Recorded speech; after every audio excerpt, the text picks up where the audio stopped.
everybody. This is Heather Dakota. I am the Mystic Moon Mother, and this is the first in a series of interviews with medicine women across the world. And I am starting with Nissa Howard, who is the goddess of soulcraft and magic sound making.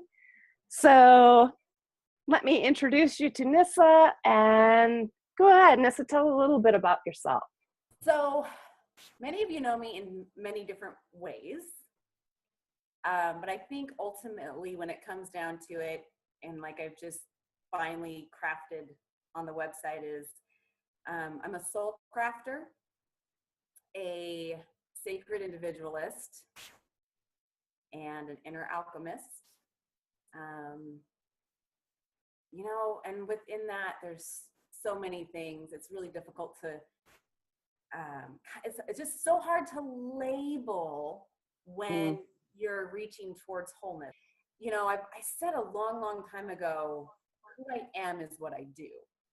And so that's kind of who I am. And what I do with that is make sacred sound medicine and use energy medicine to help people with their own inner alchemy and hold circles of sacred space as I know I need to create them. Yeah. All right, so I'm going to get us flowing here. I'm going to smudge with sage. I'll do Palo Santo. Can I join you? Yeah, please. And, oh, okay, I got it lit. Yeah. And I am smudging with crow because I've been working with crow and voice and speaking my truth and speaking it humbly and honorably with integrity. I'll be smudging with owl wing that's broken. Because I've been working on brokenness being a part of my wholeness, and that brokenness is not equal something needs to be fixed. Yes, I love that.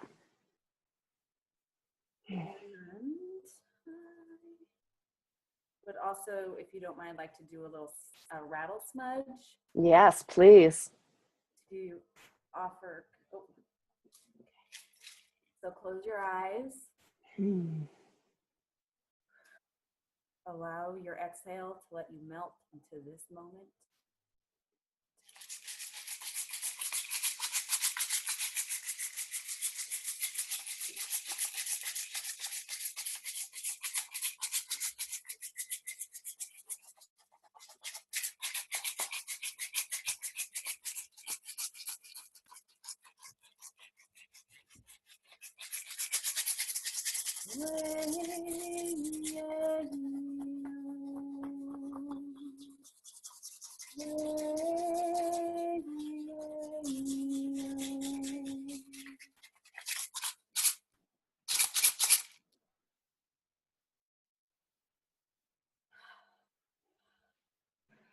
So the reason that we're doing this particular interview is because we want to talk about finding your medicine and how you make every day sacred.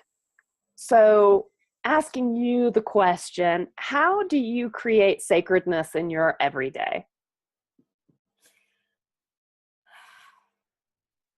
Eagle vision, big picture, like if you could find one commonality, it's I choose to. I love that. Yeah. Now, that's translated, then I kind of like, okay, let's bring it down to maybe more like we're a hawk in the tree. We can look at like, okay, so on a bad day, when my head's pressurized and I'm tired and like my words start doing the thing that's like ridiculous and funny, but ridiculous. Those are the times where that muscle of choice is definitely worked. Actually, that's okay. I can't say that's true. Let me every day is where making every day sacred is allowing myself to be angry that I'm less than. Mm-hmm. And taking that mental dialogue and choosing to direct it in the place of like, this day fucking sucks. And I'm not going to try to pretend that it's not. And I'm also not going to blast everybody in my radius because it is. And backtrack. I was having like this great creative day. I was feeling like, yeah, I'm getting there. I'm going there. And my phone alarm went off to meditate. And I was like, oh no, I'm fine. I don't need to meditate. And I was like, boom, no. Go get your ass down there because you need to do the work even when things are good. So it's that, to me, overall, it's a choice. And it's not wrong if you choose not to. It's just, it's still a choice. But what are you going to choose? Like, what do you think about that? And, you know, so I guess maybe choice would be the title. And then the tagline would be, you know, just being present and aware of whatever that is. So you can be honest with yourself. Well, and I love the fact that you're talking about anger and disappointment and less than also being sacred, because I believe the same thing. You know, you can't just have everything good is sacred and everything that we've labeled bad is not sacred, because I don't think that works. Yeah. In the universe, you have both. Sacred, you know, and so like that's kind of like the really beautiful, soulful way of how I make every day sacred. And then here's some practical, like the truth is how I make it sacred. When I'm on the shitter, I think about what am I eliminating, not just in my body, but what can I add to my poop coming out of my body. Yeah. It comes from, what can I add? What else can go? Yeah. Yes, eliminating waste and eliminate some of the energy body waste with it. So for me, a lot of the practicality of that is how do I weave my spiritual being into my human experience? Yeah. And I'm hearing that from a lot of people these days, of weaving humanness into spirituality, because we are spiritual beings having a human experience. So therefore, if we're going to make it sacred every day, then you have to bring all of that together, and the emotional body and the mental body, all of that has to come together in order to be sacred, in my opinion. I'm with you. And I also think that we're a spiritual being having human experience, and we're a human being having a spiritual experience. Yes. A human experience. Right. So it's that, let's take it out and then bring it back, because until we die, this is where we are. Well, and therefore it's a circle like everything else. Yeah. And because you know me so well, this isn't a surprise. I'm a bit of a trickster. I'm a bit of a, I'm all about the sacred sass. I'm about making it fun. Mm-hmm. I don't subscribe to this idea that my prayer has to always be this thing that I, shroud in. It's like sometimes my prayer happens on the fly, and I journey while I'm doing dishes, and I do my work when I'm doing things, because again, it's like I can't always just step away from my day to be spiritual and connected. I've got to do it on the fly and in my life. So, and I love the fact that you weave your spirituality into your everyday doing, like doing the dishes, because I do the same thing. I have a little part-time job, and I show up there in my spiritualness, so that I have people telling me things that you just don't tell a cashier as you're walking out through the store. It's like I'm bringing that to the healing of that to just your everyday people who don't even know that that's what I'm doing. I do it, like you said, I do it when I'm doing the dishes or making, sandwiches for my boys when they're heading off to work, or, every single thing that I do, I try to make a sacred act. I'm not perfect. I don't always do it. Sometimes I say, fuck it. I'm out, I'm done with the day. But I still show up. So what does your everyday practice look like? Like what types of things do you do other than, spirituality during dishes? What else do you do? Well, the morning, I know it's very commonly known as morning pages through Mm-hmm. the work of Julia Cameron. Doing writing at least every day. Right now it tends to be in the morning because I'm up at 2 or 3. And so there's that precious, delicious quiet time that only comes in those early morning hours. Oh, yeah. So it's been happening in the mornings again, but at least having and it varies. Sometimes it's just 5 minutes, and sometimes I'm there for an hour. It just depends on the day. Yeah. I have rattles throughout many places in my house, and that's one of the things that I do every day is rattle. I'm not drumming as much right now because it's cold, and the drums are in the room with my fireplace, and they're all a little bit like, it's hot, and a little like they're not sounding themselves. But again, if one calls to me, yeah, I think one of the most important things I do is the sacred listening, because honestly, a lot of times, this is going to sound weird, but a lot of times I don't even know what I need. But if I'm listening, yeah, I get that voice inside that says, it doesn't matter if your drum sounds like crap today, you need it. So, well, recently it's been like when my husband or my daughter come to give me a hug during the day, I make myself stop and really put everything aside and be present. Okay, so I know that's a relationship tip, right? But it's also, that has helped feed my spirit and my ability to allow myself to feel loved so I can love myself.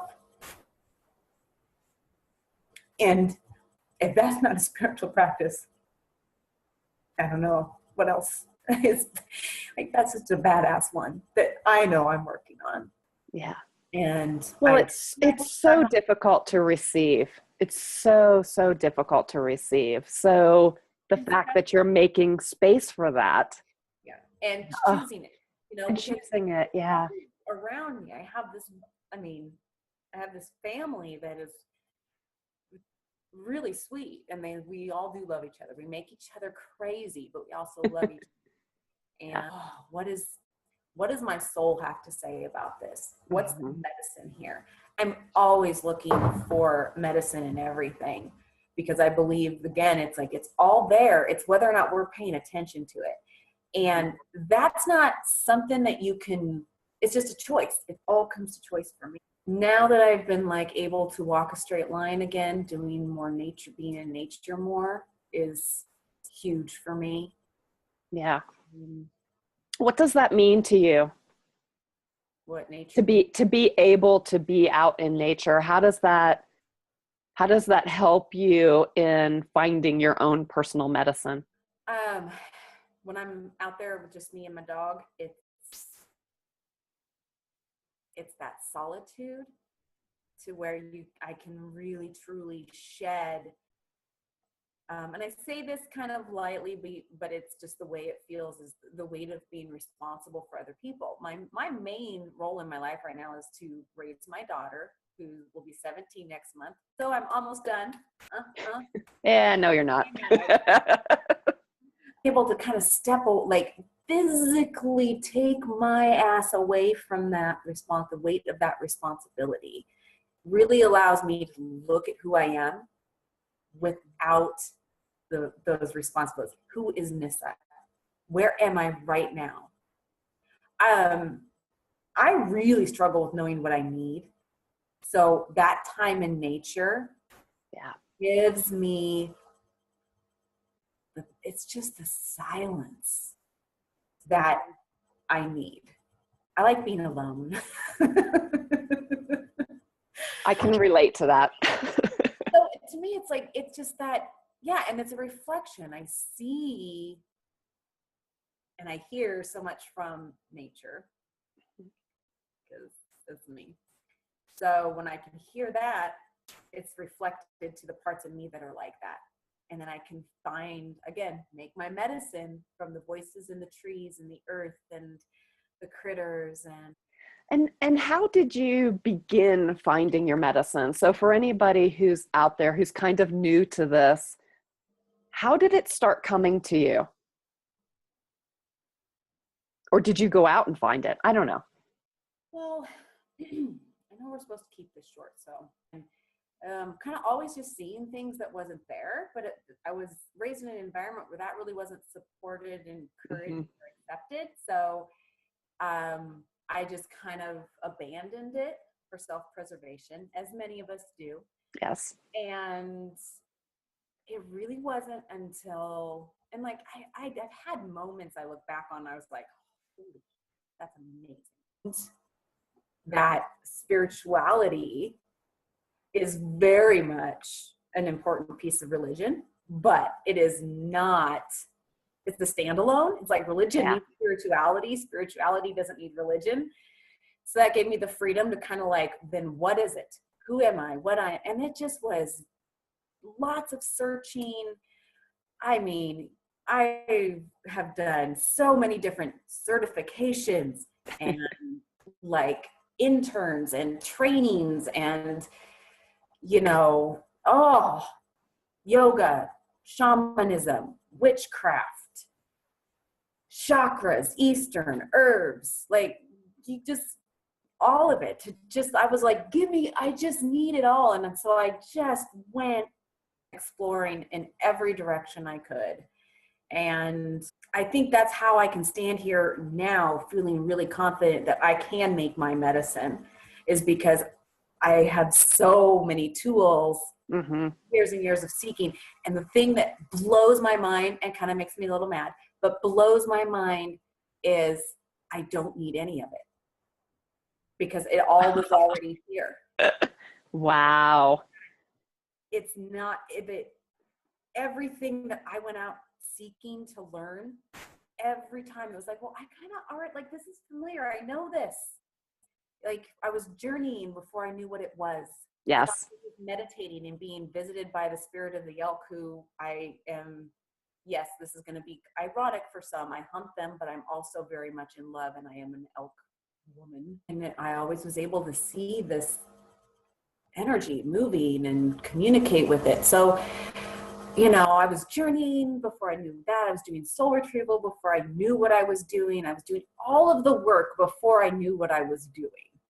And so all of the teachings have taught me that making your own medicine it's nice to kind of have the egoic validation that, hey, I've learned to do this. But the truth is, I've had to unlearn everything I've been taught to know what, and it's all saying the same thing. It's just that freedom inside to go, no, this is mine. I'm making it. It needs to be, and that's where that sacred individual comes in. It doesn't need to be like anybody else out there. It needs to be mine now. And so I showed up as I could in a way that didn't compromise what my medicine was at the time.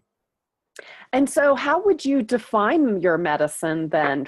Or maybe labeling it is probably not a good way to do it. What I'm asking is, it's not your tools. It's not your owl wing. It's not the herbs. It's not. So what is your medicine? What is it finding that? I love this question. Give me a minute. Because I want to speak what's true. And they are definitely cool to use. Like, hello, the rattle. Yeah, I have mine. It's sitting right here. Oh, okay. I'm not sure how to put this in you're right. I'm going to have to answer maybe in a way that you're not expecting. Because what it is it's this feeling from here. Can you see that? Yep. So power center. It's just the feeling of like, it's in here. I just have to go in here. My medicine is. So your medicine is really in your everyday. Yeah. I guess. I mean, that's so, as I was saying that, and it felt that was the truth. My medicine is, I want to make it. Mm. But it's not making a particular thing or finding a particular thing. It's making them, It's inside. medicine is making, wanting to make the medicine. I guess it's just being the best version of me I can in every moment. And that to me is making the big medicine. Right. So, yeah. And I think, and I agree with you, I think your medicine is inside you. It's a matter of discovering that medicine inside you. And the way of doing that is by using tools like stones and, herbs and, you know, my rattle. And, it's using those tools to discover what medicine is inside you. Does that sound about right? Right, because the things outside of us, the tools, right, they help give for me, they help give my body, the Mm-hmm. earth in my body, the physical sensations, the human sensations to shift the container I walk around in to match what it is I'm feeling inside. So Yes. when I'm like making my medicine in the moment, that's why I love to rattle all over the place, is because for me, the sound medicine is the thing that like does it all really efficiently and practically. And I'm all about those things. So, but that's also honoring, right? That's Yes. honoring the fact that we are human and Yes. do we need those tools? No, I can do a lot within my mind, but using the tools like the rattle, the herbs, the stone gives those sensations in the body that make the humanness say, yep, I'm on board with that.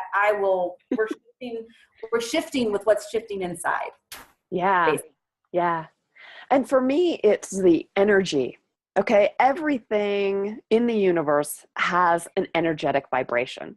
So that if I am using a particular stone, like I have Apache tears here for grief, and that energy of this stone helps me find the grief in my body because it's earth energy.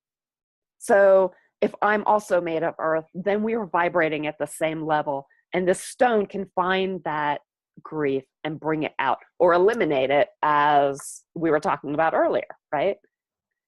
I like that you brought in the element part of it because, yeah, I'm really big on the elements and the energy bodies. Yeah, yeah, me too. Um, what challenges have you faced with finding your medicine and actually doing it, in your everyday life? I'm actually still in some of those. Yeah. I'm still facing some challenges with that.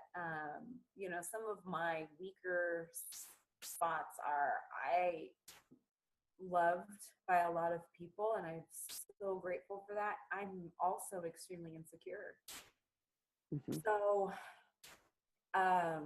even just like before, I would always make sure I did anything of my work when I was alone and nobody was in the house. Mm. Phone readings unless I had the house to myself, because there's a lot of singing and sound that goes into phone readings, and I wouldn't I've some of my challenges has been that I just feel like because again it's that wound of I was not accepted for who I am. Yeah. So and that still shows up, and choose if I can handle in that moment. If they can't handle it, screw them. Or do I need to chameleon a little bit to feel safe? Like I get to Right. do that. Yeah. That's another thing that I think is very sacred, is not saying I'm this, I'm that. It's like, what do I need to be right now? And that's an Yes. everyday thing. Yeah. So for me, one of the challenges is like actually singing. So that really started to shift recently. And that's me projecting my self-judgment as him being the judger when that's a lie. And so that's a challenge I'm working with currently. Some of the challenges I've worked through, I would say, are I no longer care what most people think. Like I used to do that. I don't care. I don't care. And that wasn't true. And Yeah. that wasn't whole, because the Yeah. truth was, I care very much what a few people think. Yes. So once I owned that, I was able to see that wholeness came into place of, okay. And I went to the whole, I don't care, because I cared too much before that. Right. So I just thought, oh, well, just not care at all. But that wasn't true either. So Right. it was really honoring where I care, where I don't care, and allowing myself to show up in those places as those labels. Okay, here we go. That's how they come around, and they're helpful. Right. Some of the other challenges really is like having to live with the grief that the people that are supposed to love you the most and that you were supposed to be nourished by and fed by and loved by and accepted by, you can never have those things with them. Yeah. Like, I'm not getting over it. I don't know if I'm ever going to get over that. Yeah, there's grief around the fact that I do have pain and wounding around it being, it's not okay to be me. That message, it's the truth and the lie all at once. It's Yep. the truth because that's the truth of the situation Yeah. as I see it. And it's a lie in that it's also not how I have to show up everywhere. But I do still have to show up with certain people in my life as though I'm not accepted. And so it's kind of like, that's a challenge and it's not a challenge. I mean, yes, I feel like I've worked through that challenge, but it's also still a challenge that never goes away. And you and I have talked a lot about the chameleon because, whew, that is like my superpower. I am one of the best chameleons. I can fit in anywhere, do anything for anybody. But is it true for me? And that was me finding my medicine and things that I've worked through. And as I worked through my medicine and found my truth, all of that fell away.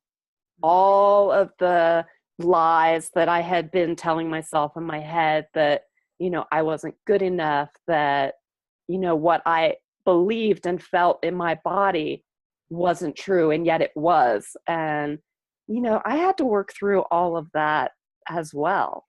And I recently had an experience to get over speaking my truth and singing my song. I took my drum up into the mountains, and I had the drum and the mallet in my hand, and I just stood there like terrified that somebody was actually going to hear it. And I said, screw it. And I started banging on that thing. I'm going to drum my fear out. Yeah, it's like, and it echoed everywhere, like off the mountains and the rocks. And it just like, my whole body was like shivering. It was so energized. And I stopped and I listened, and I heard the aspens. Yeah. And I heard the junipers laughing. It's like, yes, this is what we wanted. This is what we need. Give us the energy. And so I started drumming more, and I walked further into the mountain and was drumming the whole time. And it was like, it's okay. It's okay to find your medicine that way. It's okay to get over things that are challenging for you in order to find your medicine. So tough, though. So tough. Well, right, but it's tough for like Brene Brown, I think, speaks to it perfectly. It's 90 seconds of hell. 90 seconds is intense. Yep. But then there's freedom. Yeah. And that 90 seconds can really stop you. It can stop you from speaking your voice. It can, speaking your truth. It can stop you from finding your medicine. It's like, it's that 90 seconds. You're right. Absolutely right. And so what I was really living that a lot the last year and a half-ish. And something I really had to kind of stand with and just be with and befriend and re-relationship myself with was, I am choosing this resistance. Mm-hmm. Yeah. And once I realized, like, no, at any time I can make it through that 90-second hellhole. Yeah. But I will stay here until I feel like that's time. And like, there's Yeah. no, I can't schedule that. Like, and I Yeah. want to, and I Yeah. want to, but I can't. And I just love having this conversation of it. Yeah. And not like, and here's what you need. You need to have this as your ingredient list, and then you need this, type of Yeah. mixer. And you're going to make your medicine. It's like, no, how every I believe everybody is their own sacred space and they have their own way to believe. And so their Yeah. medicine is different. And I believe it's really important for us to do all the searching that we Mm-hmm. feel that gets our sniffer sniffing the air. Like, if you get that whiff in the air and it's like that direction, go there. I have my offerings that's different than somebody else. And so Right.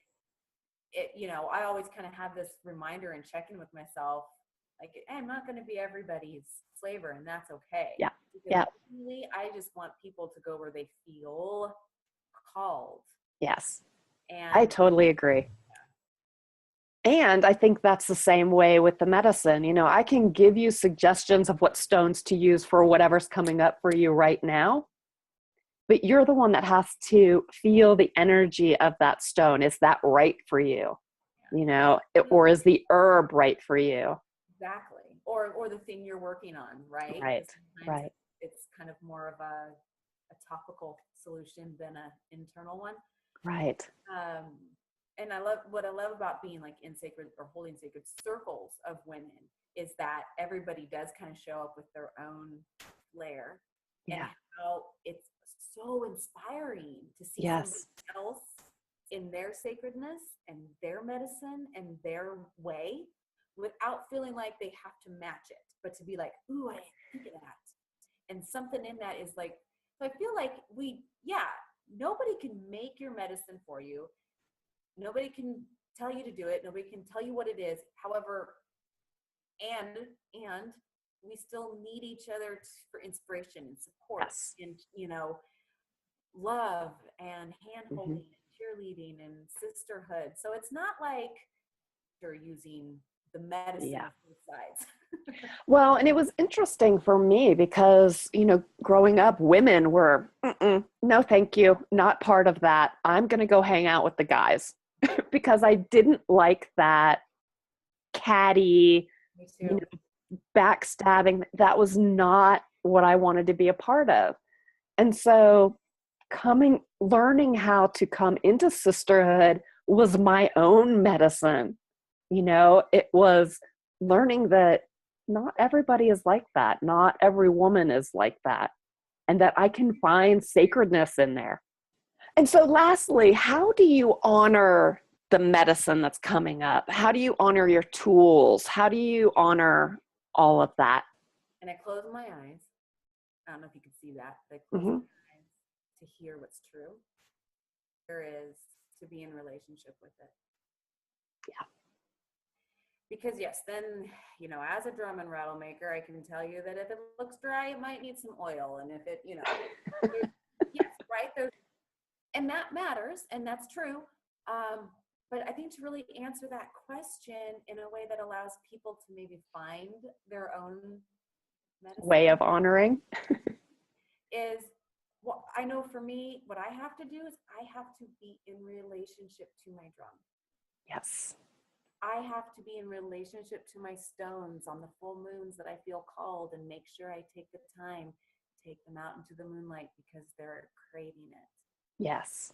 I have to be in relationship to smudging my house with herbs that the energy of my house is like, I need this. Mm-hmm.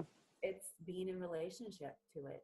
Does that even make sense? Does that answer your Yeah. And that's totally how I do it as well. It's not, if I'm using a tool or if it's been on my altar, I'll smudge it.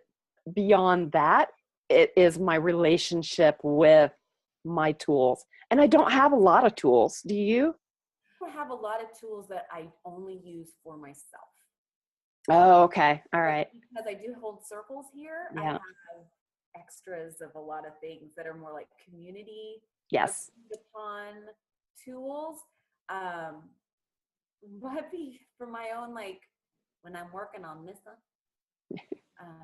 those tools are actually can all fit into a basket. can you fit into a basket? And okay, so that's actually a really funny little thing. So see what I just did there? I listened, I talked to it. That's a way for me to honor the medicine. Now I'm listening, but I think sacred listening is one of those medicines I've been cultivating since Messages Everywhere. And yeah. Speaking of stories of now and Messages Everywhere, what do you have coming up here soon for everybody? that was such an unintentional segue, but Yeah. I just have redone the website. No, I'm doing the stories of now again, starting February 3rd. And it's a circle of sacred space around the stories that we have, that we are living off of. And the stories that we tell our stories, or the stories we tell about our story, you know, I found for my own life that a lot of my story is done. Like that book is closed, but I'm still living the story. Yeah. So it's about the stories of now is kind of like bringing things to like, what is your story of now? And is it lining up with the stories you're telling? In April, I'm going to begin the Sacred Circle or Sacred Sound Alchemy Circle. So taking the tools of sacred sound and really building that strong relationship, finding out, really building your own medicine, so and sharing with others. And I'm going to, you know, the whole thing. So the website is now ready to go, and people can go to the nissahoward.com and look around. I mean, everything's up and available to see about what I'm offering now. I got a couple inner world field guides that were digitalized by you that are available for download. And your drums and rattles? Oh, drums currently still have a wait list. It's the shortest one I've had in a long time. So drums currently have a wait list. Rattles, I don't know. Can you see that? Yes. So I still have maybe about 8 rattle bodies ready to go if anybody is in need of some rattle medicine. Excellent. You can just order, but you don't get to pick. Yeah. You don't get and I like that part, actually. Right. Your intention gets loved up on, and then the spirit of your rattle comes in, and the spirit of your rattle picks. So I just want everybody to know that up front, because again, that's not where everybody's not everybody wants that. Some people really want to know what they're getting, and I want to honor that. Well, I want to thank everybody for watching our little interview video conversation about medicine making. And there will be another one next month. You want to do an interview similar to this, just hit me up on Facebook, a little private message. Tell me what you want to talk about, and we'll go from there. It's wide open right now. So anybody who wants an interview, let's do this thing. Love you all, and I will talk to you soon. Nissa. All right, we'll see you next time, everybody. Bye.